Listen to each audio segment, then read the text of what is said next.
Hey everyone, and welcome back to the garage. I've got a cool video for you today. I'm going to teach you a bit about wiring and some more advanced wiring techniques. I'm going to teach you how to splice one wire to one wire the right way, where it will be weather sealed and safe from shorting on anything. I'll teach you how to splice one wire to two wires the same way, weather sealed, so it won't short on anything. And I'm going to teach you how to splice one wire to zero wires, which you might think sounds a little bit weird, but let's say you've disconnected a wire somewhere on your vehicle or in your house. That wire is going to have some kind of termination on it, be it a pin, a plug, a socket. In this case, I'm going to use this little termination here. I'm going to be adding it to the wire just so it represents something. The supplies that we're going to use in this video, we're going to use this heat gun. I picked this up at Princess Auto, which is essentially the Canadian version of Harbor Freight. I've got some scrap wires, just garbage because I'm going to be throwing it away after. I've got our splices and terminations. Now these are crimp type splices. We use crimp type splices on aircraft, so they are reliable. It's just important that you use the right tool to install them. And that's why I have this ratcheting crimp tool right here. I've also got a simple pair of scissors, I've got an automatic wire stripper, and I've got some pieces of heat shrink tubing. The first thing we're going to do is our one wire to one wire splice, and we're going to seal it with a piece of heat shrink tube. This one's really simple, so I'm not going to insult your intelligence by explaining every single step. I'll just tell you the important things.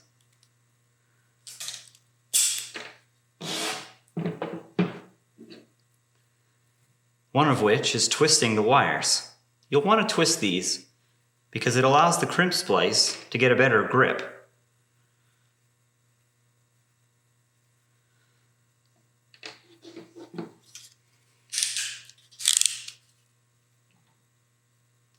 Always have a look at the teeth inside your crimper.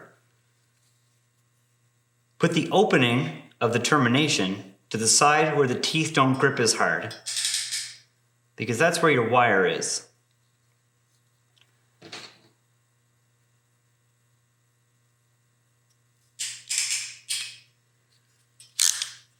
These are really simple to use, and you'll see I get a nice, secure termination on that. We'll do the same with the other side.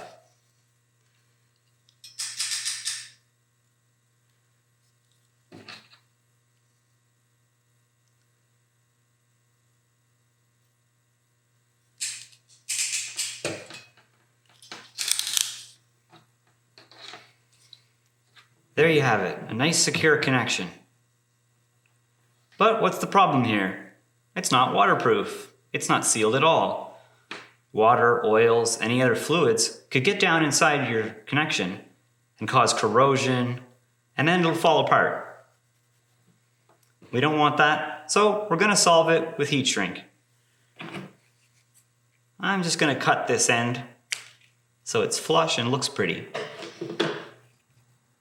Installing heat shrink is easy, but you have to keep in mind when you're working on an actual vehicle or your house or whatever, these wires are probably not going to be open at both ends like they are for me. So you'll have to put your heat shrink onto the wire somewhere before you install your crimp. I'm using my finger here as a marker so I remember where my splice is. That way when I slide the heat shrink over, I can center it. And we're just going to heat up our heat gun and shrink that up.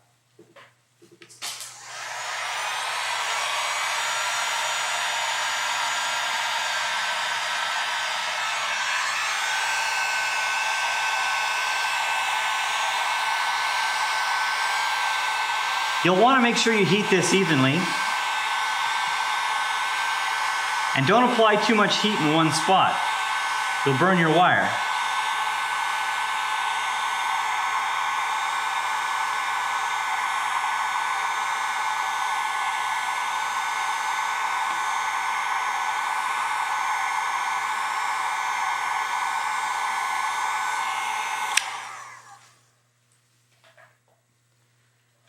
There you go.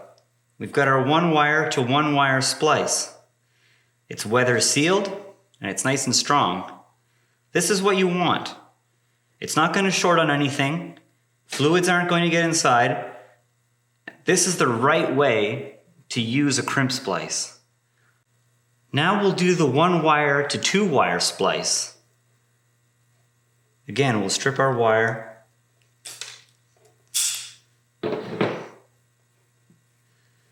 Give her a little twist.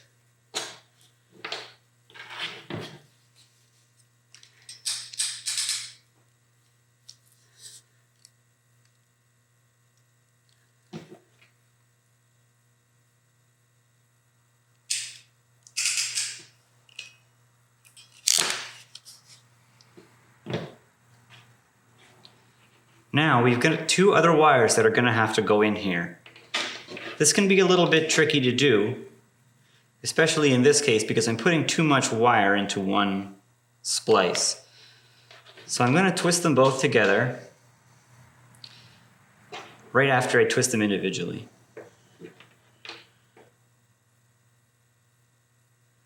I don't normally like to do this, but for the sake of the video, normally what I would do is I'd use a bigger splice here. I wouldn't use a red one, I'd use a blue one or something. Something that would fit both of these, but it's just for the sake of the video, we'll keep it simple.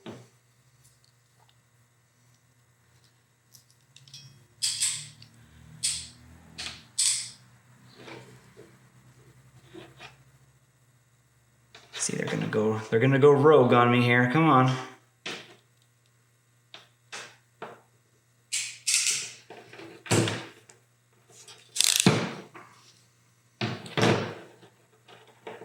All right,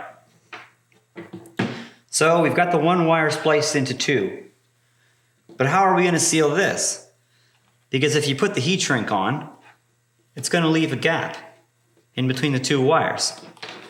So fluids would be able to drip down one of the wires and get into our splice and cause corrosion. The answer to this isn't really all that complicated, but it gets a little bit tricky because again, you're going to have to put your heat shrink onto this harness before you get into heat shrinking it at all because these won't be open. We'll cut this piece of heat shrink in half because we're going to need two. What you'll do is you'll find a spot that you like, I'll say right about here, and you're going to cut a little tiny hole in the heat shrink. Very small. Just nip a little tiny triangle out of that. You don't want it to be a big hole, otherwise it defeats the purpose. The idea is for the hole to be big enough for a piece of wire to pass through. So we're going to slide that on. This is the tricky part. I'm trying to get a wire to come through that hole. There you go. So slide this on, bring it not quite all the way down. You see the red here? Don't bring it all the way down. Bring it most of the way down and give ourselves a little bit of breathing room here. There we go. And then we'll heat shrink this.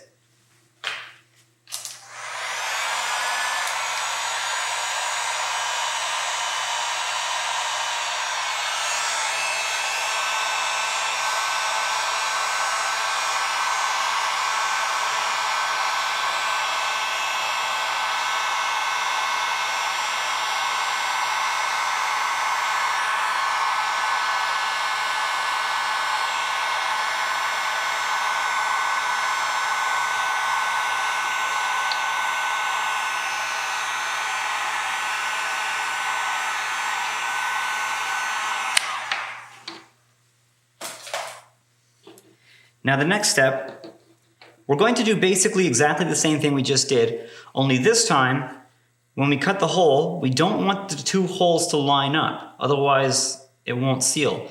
So I'm going to cut my other hole further forward on the heat shrink, and I'm going to put this wire now through the hole. So again, I'm going to put this near the front.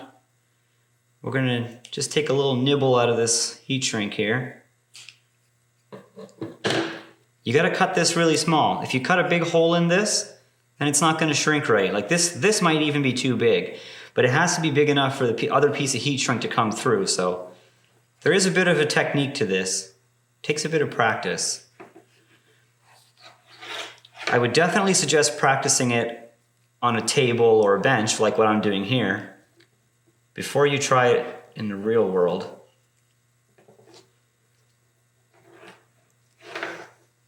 Here we go. This is going to be really snug, which is both good and bad. It's going to be hard for me to show you.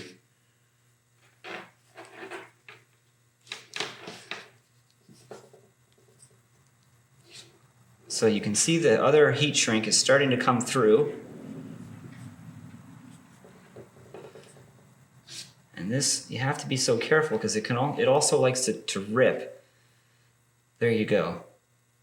So now I'm going to shrink this piece.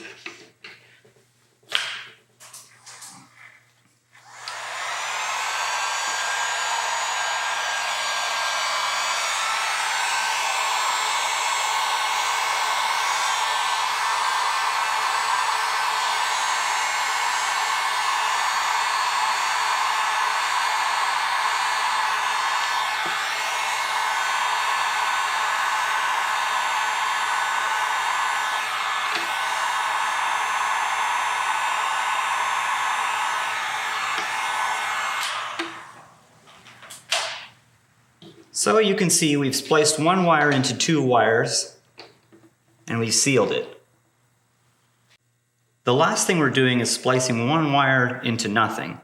But first I have to put a termination on it just for the sake of illustrating that in real life there'd be something on your wire.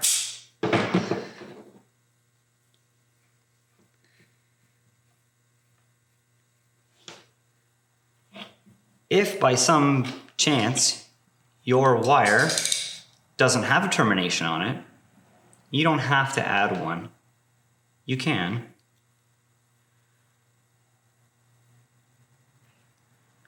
But you don't have to. It does make it easier for the heat shrink to grip when there's some kind of shape to this. So you may be wondering, how are we going to heat shrink this? This doesn't really make a whole lot of sense, and why would we heat shrink this? You could wrap this in electrical tape. I wouldn't suggest it. It's kind of sloppy. Might fall off.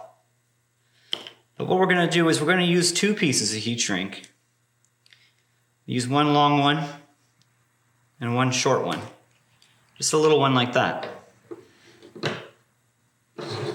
We'll take our long piece of heat shrink, we'll slide it on, and we're going to want to leave an overhang at the end. Something like this. This should be long enough. And then we'll heat that up.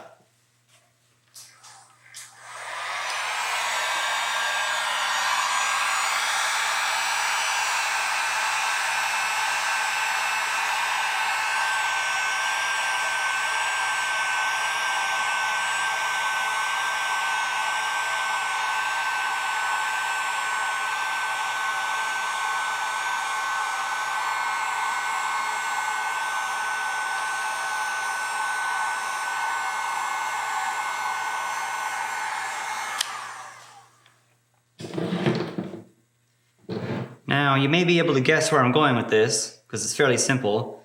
We're going to fold this over, like that. And then we're going to slide our other piece of heat shrink over top,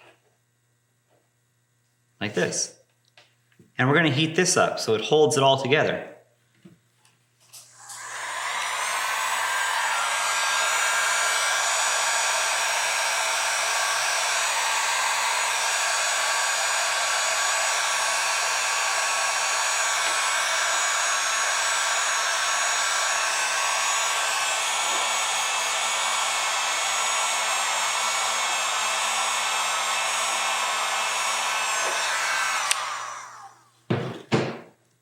So now you have a nice safe and sealed wire end That's not going to short on anything, and nothing's going to get down in there.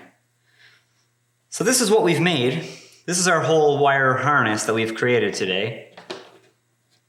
It looks kind of fun, I suppose, if you are into that kind of thing. We've got our one wire going to 0, our one wire going to 1 wire, and our one wire going to 2 wire splice. I hope you found this video helpful. If you did, I'd really appreciate if you like it and subscribe to my channel. I'll be doing more instructional videos like this in the future, and more tips and tricks on how to do repairs around your house and in your garage. Thanks so much for watching.